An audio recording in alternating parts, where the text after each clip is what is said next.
California enacted a comprehensive plan to manage water supply called the Sustainable Groundwater Management Act.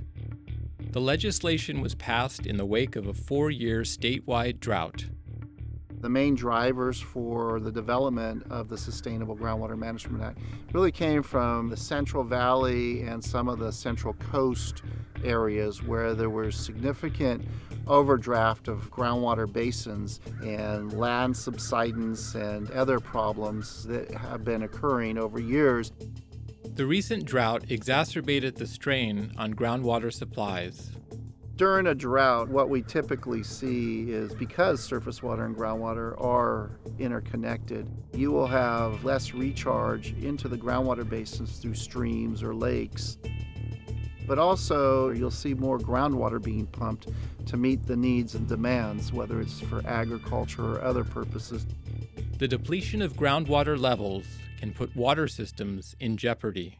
Groundwater is an important resource throughout the state. It can represent up to 50% of water supply for cities and agriculture. In some cases, it can represent the majority of the water supply. It's an important resource statewide, and it's also an important resource for us here in Sonoma County to make sure it's managed sustainably and is available for future use. Locally, the Sustainable Groundwater Management Act, or SGMA, is expected to bolster the Sonoma County Water Agency's ongoing efforts to manage surface and groundwater supplies.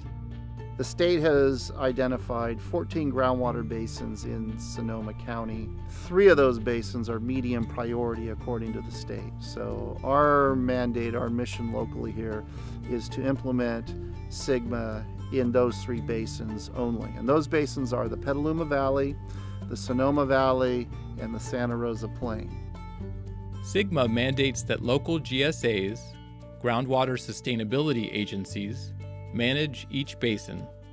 Groundwater is something that's highly variable region to region, and so the state recognized that local agencies are best suited to manage that resource.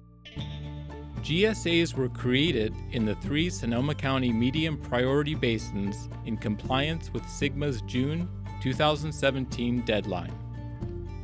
The next step is those agencies are required to prepare and submit to the California State Department of Water Resources groundwater sustainability plans that lay out how those agencies are going to demonstrate that groundwater is being sustainably managed in their basins.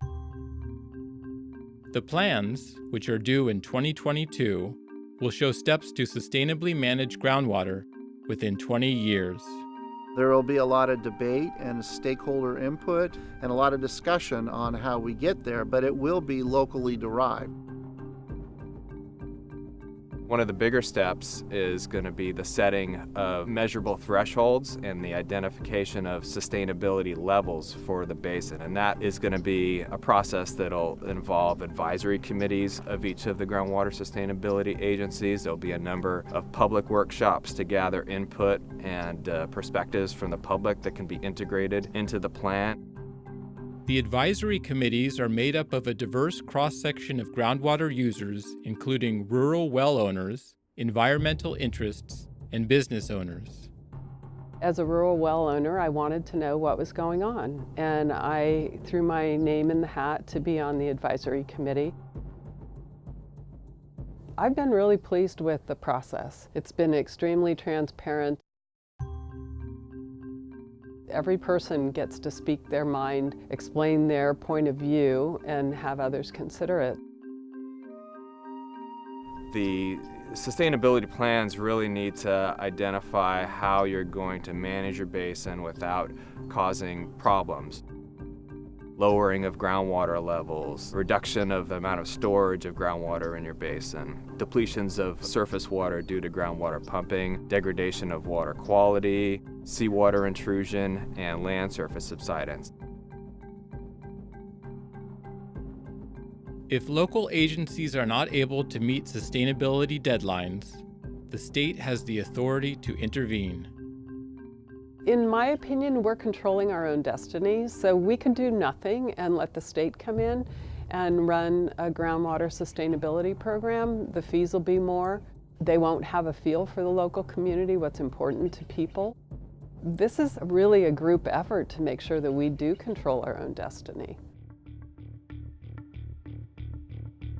A fee study is being carried out to determine how to finance groundwater sustainability plan development. The GSAs are continuing to look for state grants to offset any local fees. At this stage, we have a lot of resources here in this county that can potentially help us get to sustainability without having to require curtailments of people's pumping. Potential strategies that could help the area meet its sustainability targets include increased recycled water use for irrigation, as well as the development of groundwater recharge and conservation projects.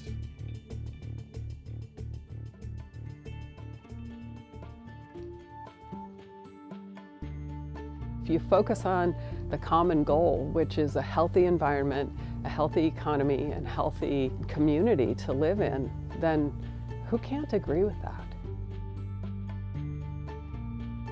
Finding that place where everyone can say, I got to speak my mind, there were some compromises, and I'm happy with what we ended up with. That's the goal. Hopefully, SGMA will increase everybody's awareness of the overall water picture, specifically groundwater conditions, because we can't readily see groundwater. We can see reservoirs, we can see streams, so we get a more obvious visualization of what the conditions are for surface water. Through implementation of SGMA, folks will be a lot more aware in general of their groundwater conditions and its vulnerabilities, and some of the things they may be doing or implementing in the future will actually help their groundwater conditions. Even though they can't directly see it, they'll have that general awareness.